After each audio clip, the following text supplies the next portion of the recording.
Mark chapter 5. They came to the other side of the sea, into the region of the Gerasenes. When he got out of the boat, immediately a man from the tombs with an unclean spirit met him. He lived among the tombs, and no one was able to bind him any more, not even with a chain, because he had often been bound with shackles and chains, and the chains had been torn apart by him, and the shackles broken into pieces, and no one was strong enough to subdue him. Constantly, night and day, he was screaming among the tombs in the mountains, cutting himself with stones.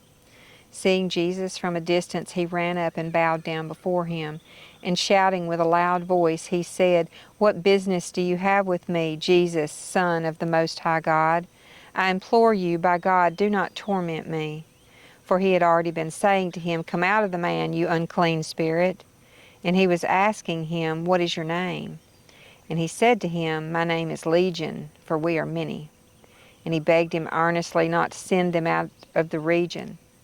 Now there was a large herd of pigs feeding nearby on the mountain, and the demons begged him, saying, "Send us into the pigs, so that we may enter them."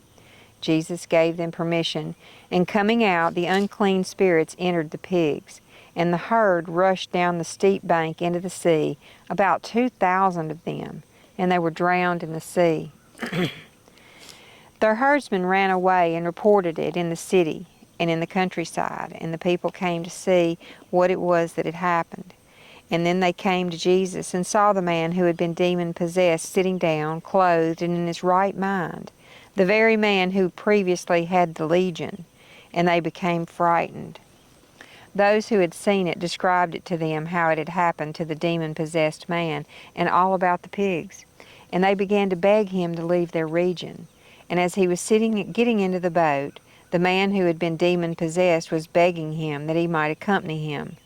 And he did not let him, but he said to him, "Go home to your people, and report to them what great things the Lord has done for you, and how he had mercy on you."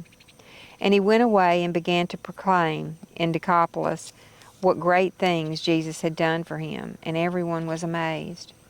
When Jesus had crossed over again in the boat to the other side, a large crowd gathered around him, and he stayed by the seashore. And one of the synagogue officials, named Jairus, came, and upon seeing him, fell at his feet and pleaded with him earnestly, saying, "My little daughter is at the point of death. Please come and lay your hands on her so that she will get well and live." And he went off with him, and a large crowd was following him and pressing in on him.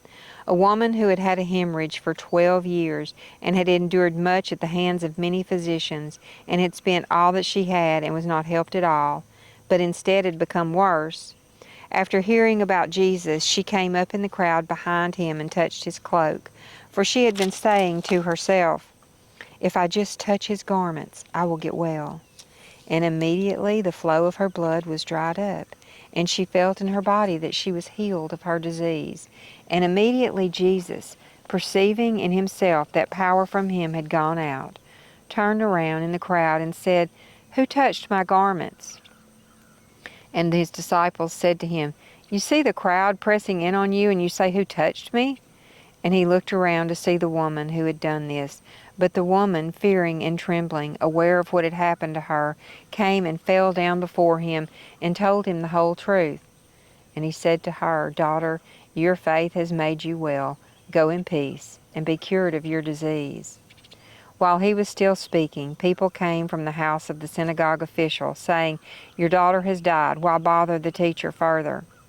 But Jesus, overhearing what was being spoken, said to the synagogue official, "Do not be afraid, only believe." And he allowed no one to accompany him except Peter, James, and John, the brother of James. They came to the house of the synagogue official, and he saw a commotion and people loudly weeping and wailing. And after entering, he said to them, "Why are you making a commotion and weeping? The child is not died, but is asleep." And they began laughing at him. But putting them all outside, he took along the child's father and mother and his own companions, and entered the room where the child was in bed. And taking the child by the hand, he said to her, "Talitha cum," which translated means, "Little girl, I say to you, get up." And immediately the girl got up and began to walk, for she was 12 years old. And immediately they were completely astonished. And he gave them strict orders that no one was to know about this, and he told them to have something given to her to eat.